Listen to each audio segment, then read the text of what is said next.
The people who come through transmigration programs, are they given land by the government? Yes. True. They don't need to buy this land? It's given for free? No. Is there a resentment of people coming from other islands and getting given land for free? Yeah, there's sometimes a kind of jealousy from the local peoples. There are also additional programs that we call it local transmigration. So the people who live in the affected areas, so they've been given some land also. Where does the land come from? Is it forest land that they clear?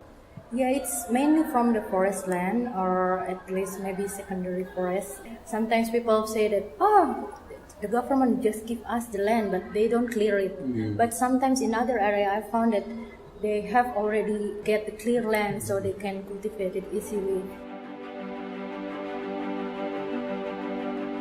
I think relating to land and migration, I think the situation is very different from Indonesia because there's no room for expansion. So there's no option for farmers who want more land to migrate and find land in a new location because all the land has already been taken. And what the small areas of remaining forest is basically heavily protected by the government.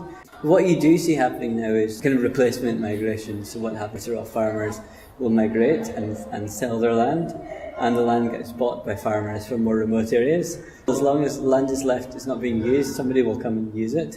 Because in Indonesia, we sometimes still have so many abandoned land. But abandoned land, yeah. There are maybe not many, Not very little, because I think the population density is so much higher in South Asia.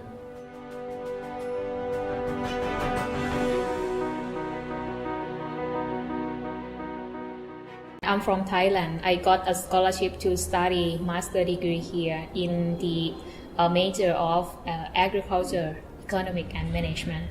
And why do you select to study agriculture and it's in China? What do you expect to do in Thailand when you return? Because I love agriculture from the beginning and I want to be a farmer.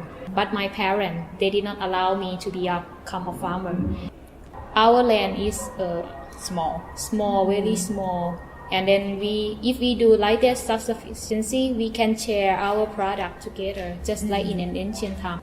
Maybe if we don't live in the city, we don't need to pay a large amount of money on everything. In our household, we have vegetable and we have fruit and we have everything in season. I think it's enough for me.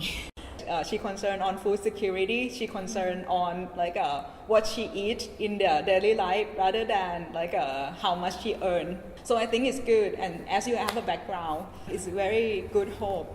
So if you want to get people back to the rural, that means you have to create more jobs, create more income, create more opportunity, or better education, better natural resources, access to the people. Maybe that's the way to get people back to the farm again. I think there is a hope in Thai agricultural sector in a way that we have young generation still wish to return to the farm.